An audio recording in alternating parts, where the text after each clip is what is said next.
சென்னையில ப்ராப்பர்ட்டி வாங்கணுமா இல்ல ரெண்டுக்கு வேணுமா இல்ல ப்ராப்பர்ட்டியை சேல் பண்ணணுமா? Commercial R residential? Contact academy.com 9384915181. ஃப்ரெண்ட்வுட்ஸ் மக்களுக்கு வணக்கம். இன்னைக்கு நம்மளோட ஷோல யாரை பத்தி பேச போறோம் அப்படின்னா நடிகை மோனலிசாவை பத்தி தான் பேச போறோம். நடிகை மோனலிசாவா, அது யாருப்பா அப்படின்னு கண்டிப்பா உங்களுக்குள்ள ஒரு கேள்வி வரும். எஸ், ஸோ 2024 கும்பமேளா கண்டெடுத்த காந்த கண்ணழகி தான் நடிகை மோனலிசா. அப்போ அவங்க வந்துட்டு ஊசிமணி பாசிமணி வித்துட்டு இருந்தாங்க. இப்போ ஒரு நடிகையா மாறிட்டாங்க. ஸோ அந்த அளவுக்கு ஒருத்தருடைய வாழ்க்கை ஒரு போட்டோ மாத்திருக்கு அப்படின்னு சொல்லலாம். ஸோ இப்போ மிகப்பெரிய ஒரு நடிகை மாதிரி அவங்க வந்து வளர்ந்துட்டே வந்தாங்க.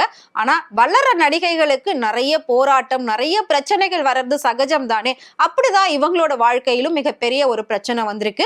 பட் ஆரம்பத்துல இருந்து இவங்க வாழ்க்கையில என்ன நடந்திருக்கு அப்படின்னு பாத்தீங்கன்னா, இவங்க ரொம்ப ரொம்ப ஒரு பின்தங்கிய கிராமத்துல இருந்து தான் வந்திருக்காங்க. சோ ரொம்ப சின்ன வயசுலயே வந்துட்டு படிப்பை விட்டுட்டு குடும்ப சூழ்நிலை காரணமா அவங்க ஊசி மணி பாசிமணி விற்கிறது இந்த மாதிரி வேலைகள்லாம் பார்த்துட்டு இருந்திருக்காங்க.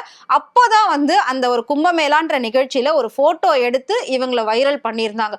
அதுக்கப்புறம் இவங்களை பார்த்த பல டைரக்டர்ஸ், அதாவது பாலிவுட்ல இருக்கக்கூடிய பல டைரக்டர்ஸ் வந்து இவங்களுக்கு நடிக்க வாய்ப்பு கொடுக்குறேன், நீங்க பார்க்க ஐஸ்வர்யா ராய் மாதிரி இருக்கீங்க, சோ உங்களுக்கு நாங்க நடிக்க வாய்ப்பு கொடுக்குறோம் வாங்க அப்படின்னு சொல்லியிருந்தாங்க. அதுக்கப்புறம் நிறைய நிகழ்ச்சிகள்ல இவங்க சீஃப் கெஸ்டாவும் போயிருந்தாங்க. சோ ஷாப் ஓப்பனிங்கெல்லாம் கூட இவங்களை வந்து சீஃப் கெஸ்டா கூப்பிட்டு இருந்தாங்க. அந்த அளவுக்கு ரொம்பவே ஃபேமஸ் ஆயிருந்தாங்க மோனலிசா. அப்படி இருக்கிற பட்சத்துல தி டைரி ஆஃப் மணிப்பூர் அப்படிங்கிற ஒரு படத்தை நான் இயக்க போறேன், அதுல நீங்க தான் லீட் ரோல் பண்றீங்கன்னு சொல்லி ஒரு டைரக்டர் இவங்களை கூட்டிட்டு போயிருக்காங்க. அந்த படம் ஓரளவுக்கு நல்லபடியா முடிஞ்சிருக்கு. அடுத்ததா இன்னொரு பட வாய்ப்பு தர அப்படின்னு சொல்லி ஒரு டைரக்டர், அதாவது சனோஜ் மிஸ்ரா அப்படிங்கிற ஒரு டைரக்டர் வந்து இவங்களை கூட்டிட்டு வந்திருக்காங்க மும்பைக்கு. சோ அவங்க வீட்லயும் சரின்னு சொல்லி அனுப்பி வச்சிருக்காங்க. மும்பைல கூட்டிட்டு வந்து உனக்கு நான் வந்து நடிக்கிறதுக்கு முழுக்க முழுக்க ட்ரைனிங் தரணும், டான்ஸ் கத்துக்கணும், ஆக்டிங் கத்துக்கணும் அப்படின்னு சொல்லி இவர் கூடவே தங்க வச்சிருக்காங்க. அப்படி தங்க வைக்கும் போதுதான் இன்னொரு பெண் வந்துட்டு அந்த டைரக்டர் மேல பல குற்றச்சாட்டுகளை முன்வைக்கிறாங்க. என்ன அப்படின்னா, இதே மாதிரிதான் எனக்கும் பல வருஷங்களுக்கு முன்னாடி நடிக்க வாய்ப்பு தர, உனக்கு நடிக்க நான் வந்து கத்து தரேன்னு சொல்லி என்னோட வாழ்க்கையை நாசம் பண்ணாரு, என்னை காதலிக்கிறதா சொல்லி என்கிட்ட நிறைய ஆசையா பேசி நிறைய பழகி கர்ப்பமாக்கி அதை வந்து கலைக்கவும் செஞ்சிருக்காரு. இப்போ இந்த பொண்ணோட இருக்கிறது தெரிஞ்சுதான் இந்த பொண்ணோட வாழ்க்கை கெட்டு போயிடக் கூடாதுன்றதுக்காக நான் வந்து அவர் மேல கம்ப்ளைண்ட் கொடுக்க வந்திருக்கேன் அப்படின்னு சொல்லி ஒரு பெண் பகிரங்கமா ஒரு குற்றச்சாட்டு வச்சாங்க. அதுக்கப்புறமா அதை அலசி ஆராய்ஞ்ச காவல்துறையினர் என்ன பண்ணாங்க அப்படின்னா, சனோஜ் மிஸ்ராவை கைது செஞ்சு சிறையில அடைச்சு வச்சிருந்தாங்க. கொஞ்ச நாள் வந்துட்டு சனோஜ் மிஸ்ரா ஜெயில தான் இருந்தாங்க. உடனே இவங்க வந்து அவங்க வீட்டுக்கு போயிட்டாங்க. வீட்டுக்கு போயிட்டோன்னா ஓகே, ஓரளவுக்கு என்னோட வாழ்க்கை சேஃப் ஆயிடுச்சு, நானும் போய் அந்த மாதிரி மாட்டிக்கல அப்படின்னு சொல்லி சந்தோஷப்பட்டுக்கிட்டு இருந்தாங்க. ஆனா அவங்களோட பேரண்ட் என்ன சொல்லியிருந்தாங்க அப்படின்னா, இப்படிலாம் இருந்தா நீ அட்ஜஸ்ட் பண்ணிக்கோ, அட்ஜஸ்ட் பண்ணிக்கிட்டாதான் உன்னால இன்னும் அடுத்தடுத்து நிறைய படங்கள் பண்ண முடியும், உனக்கு நிறைய வாய்ப்புகள் வரும் அப்படின்னு சொல்லி சோ அவங்களோட பேரண்ட்ஸே மோனலிசாவை வந்து கட்டாயப்படுத்தி அனுப்பியிருக்காங்க. ஆனா இதெல்லாம் பிடிக்கல அப்படின்னு சொல்லி மோனலிசா ரொம்பவே ஒதுங்கி போயிருக்காங்க. சின்ன சின்ன ஷூட்டிங்ஸ், அதாவது album song, web series, short film, இந்த மாதிரி எல்லாம் என்னென்ன வாய்ப்புகள் வருதோ அதெல்லாம் பண்ணிக்கிட்டு இருந்தாங்க. சோ அதுக்கப்புறமா பாத்தீங்கன்னா ஒரு படத்துல நடிக்கும் போதுதான் அவங்க வந்துட்டு கேரளாக்கு ஷூட்டிங்காக வந்திருக்காங்க. அதுக்கு முன்னாடியே ஃபேஸ்புக்ல மகாராஷ்டிரா மாநிலத்தை சேர்ந்த ஒருத்தர் தான், அதாவது அவர் வந்துட்டு முஸ்லீம், அவரை தான் வந்துட்டு இவங்க லவ் பண்ணிருக்காங்க. கிட்டத்தட்ட 2 இயர்ஸா லவ் பண்ணிருக்காங்க. அவர்கிட்ட நிறைய பிரச்சனைகளை ஷேர் பண்ணும்போது, ஓகே உனக்கு 18 வயசு ஆன உடனே சொல்ல நம்ம கல்யாணம் பண்ணிடலாம் அப்படின்னு சொல்லிட்டு சோ கேரளாக்கு ஷூட்டிங்க்கு வந்திருக்காங்க. உடனே அவங்களோட காதலனையும் அங்க வர வச்சு 2 பேரும் பேசி முடிவெடுத்து கல்யாணமும் பண்ணிருக்காங்க. சோ இந்த கல்யாணம் ரொம்ப பிரம்மாண்டமாலாம் நடக்கல. ஏன் அப்படின்னா மோனலிசா அவங்க வீட்டை எதிர்த்து வந்துதான் கல்யாணம் பண்ணிருக்காங்க. சோ கண்டிப்பா பிரச்சனை வரும் அப்படின்றதுக்காக போலீஸ் ஸ்டேஷன்ல போய் தஞ்சம் அடைந்து கல்யாணம் பண்ணிருக்காங்க. சோ இவங்களோட கல்யாணத்தை கேரளால இருக்கக்கூடிய சில முக்கியமான மினிஸ்டரே வந்து நடத்தி வச்சிருக்காங்க. அந்த கல்யாணம் நல்லபடியா முடிஞ்சு அந்த வீடியோ எல்லாம் கூட ரொம்ப வைரல் ஆச்சு.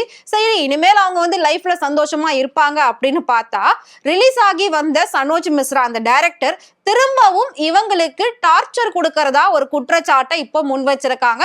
இதை வந்து பிரஸ் மீட்ல ஹஸ்பண்ட் ஒய்ஃப் 2 பேரும் சேர்ந்து சொல்லியிருக்காங்க. அதாவது மோனலிசாவும் அவங்களோட ஹஸ்பண்டும் சேர்ந்து சொல்லியிருக்காங்க, அந்த டைரக்டர் எவ்வளவு வல்கரா வந்து மெசேஜ் பண்ணியிருக்காரு, என்ன மாதிரியான போட்டோஸ்லாம் ஆபாசமா அனுப்பியிருக்காரு அப்படின்றதையும் அவங்க எல்லா ப்ரூஃபும் வச்சுட்டு பேசுறாங்க. அதாவது இப்பவும் நீ வந்து நான் கூப்பிட்டா வரணும், என் படத்துல நடிக்கணும், இல்லைன்னா இந்த போட்டோஸ் எல்லாம் நான் வந்து நெட்ல விட்டுருவேன், அந்த மாதிரி எல்லாம் சொல்லி நிறைய பிளாக்மெயில் பண்றதா சோ அழுதுகிட்டே வந்துட்டு பிரஸ் மீட் கொடுத்திருக்காங்க. இதை பார்க்கக்கூடிய மோனலிசா ரசிகர்கள்லாம் ஒரு பெண்ணுக்கு இப்படி எல்லாமாப்பா சோதனை வரணும், சோ இப்படி எல்லாம் வெறி பிடிச்ச டைரக்டர் இருக்க முடியுமா, அவனை பிடிச்ச மறுபடியும் ஜெயில போடுங்கப்பா அப்படின்னு சொல்லி நிறைய பேர் வந்து சொல்லிட்டு இருக்காங்க. இதுல ஒரு தரப்பினர் மோனலிசாவுக்கு சப்போர்ட்டும் பண்றாங்க, இன்னொரு தரப்பினர் அவங்களுக்கு ஏன் 18 வயசுல கல்யாணம் பண்ணணும்னு அவசியம், இப்படி ஒரு பிரச்சனை இருந்தா அது போலீஸ் கிட்ட சொல்லிருக்கலாம், இல்ல வேற ஏதாவது பெரிய இடத்துல சொல்லி அவங்க பாதுகாப்பா இருந்திருக்கலாம், கல்யாணம் பண்ணிட்டா திரும்பவும் அவங்களோட லைஃப்ல ஏதாவது பிரச்சனை வந்துச்சுன்னா என்ன பண்ணுவாங்க அப்படின்னுமே வந்து கேள்விகள் கேட்டுட்டு இருக்காங்க. சோ இன்னைக்கு கண்ணீரோட பேட்டி கொடுத்த மோனலிசா இன்னும் கொஞ்ச நாள் கழிச்சு இன்னும் என்ன பிரச்சனையில மாட்ட போறாங்க அப்படின்றது நமக்கு தெரியல. சோ வெயிட் பண்ணி பார்க்கலாம் இன்னும் அடுத்தடுத்து அவங்களோட வாழ்க்கையில என்ன நடக்க போகுது அப்படிங்கறது. சோ மோனலிசாவை உங்களுக்கு பிடிக்கும் அப்படின்னு நினைச்சீங்கன்னா மறக்காம அவங்கள பத்தி கமெண்ட்ல சொல்லுங்க. सब दिखावा है, सब झूठे, उनको सिर्फ और सिर्फ पैसे चाहिए, बच्चों से कोई मतलब नहीं है। मेरी फैमिली वो जो बोल रही है ना, वो तो मैं भी, मेरी मम्मी कहाँ गई थी, बचपन से मैंने माँ का प्यार क्या देखा होगा। जब मैं किसी बच्चे को माँ के साथ देखती थी ना, वहां रोती थी कि भगवान आज मेरी माँ मेरे साथ रहती तो मैं क्या कुछ नहीं, लेकिन माँ तो ड्रिंक करना, पापा है तो दूसरी औरतों के साथ रहना। मेरे तीनों बहन भाई को सिर्फ और सिर्फ मैंने पाला, और कैसे पाला है सिर्फ मुझे पता है कि मोनालिसा ने कैसी कैसी तकलीफ देखी है। और जो सनोज मिश्रा है ना, वो मेरी फैमिली को डरा रहा है, धमका रहा है कि नहीं मेरी मूवी 10 करोड़ की है, लेकिन सनोज मिश्रा की मूवी 3 लाख रुपए की भी नहीं है। सनोज मिश्रा पूरे पूरे दिन मुझे सोने नहीं देता और चुपके से एक सीन निकालता है। सनोज मिश्रा की मूवी मुझे इतनी है, उनकी उनने थोड़ी एग्रीमेंट में लिखा था कि मोनालिसा आप शादी करोगे, नहीं मैं लिख रहा हूँ आप मेरी मूवी बनाओ। इनकी मूवी मैंने पूरी कर दी, मैंने मेरा पूरा कर्तव्य निभाया, लेकिन वो अब चाहता है कि सिर्फ मोनालिसा और फरमान को मार दे तो अच्छा है। सनोज मिश्रा तो यही चाहता है, वो ऐसे सोचता है कि मोनालिसा मेरे पास क्यों नहीं आई, फरमान से शादी क्यों की। सनोज मिश्रा ऐसा है। और मेरी फैमिली जो बोल रही है ना, मीडिया के सामने सब दिखावा कर रहे हैं, लेकिन वहां सर सब ड्रिंक कर रहे हैं, डांस कर रहे हैं, चाहे तो हमारे पास वीडियो भी है, सब आप देख सकते हो। और सनोज मिश्रा कोई अच्छा इंसान नहीं है, मुझे 10 बार ऐसे टच किया सनोज मिश्रा ने, और वहां मैंने मेरी फैमिली वालों को बोला कि मुझे सनोज मिश्रा ने टच किया, मेरी फैमिली ने वहां मेरा साथ नहीं दिया। मुझे पता है कि मुझ पे क्या बीती है क्या नहीं। मेरे साथ अन्याय हुआ है, मुझे सिर्फ और सिर्फ इंसाफ चाहिए। सनोज मिश्रा ने मुझे 2 बार टच किया, और वहां मैंने मेरी पूरी फैमिली को बोला नहीं नहीं आपकी पहली मूवी है, क्या पहली मूवी के लिए मुझसे रेप करवाओगे।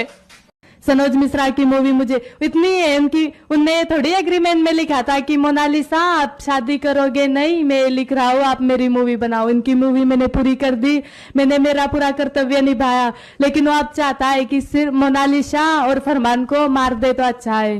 सनोज मिश्रा तो यही चाहता है, वो ऐसे सोचता है कि मोनालिसा मेरे पास क्यों नहीं आई, फरमान से शादी क्यों की।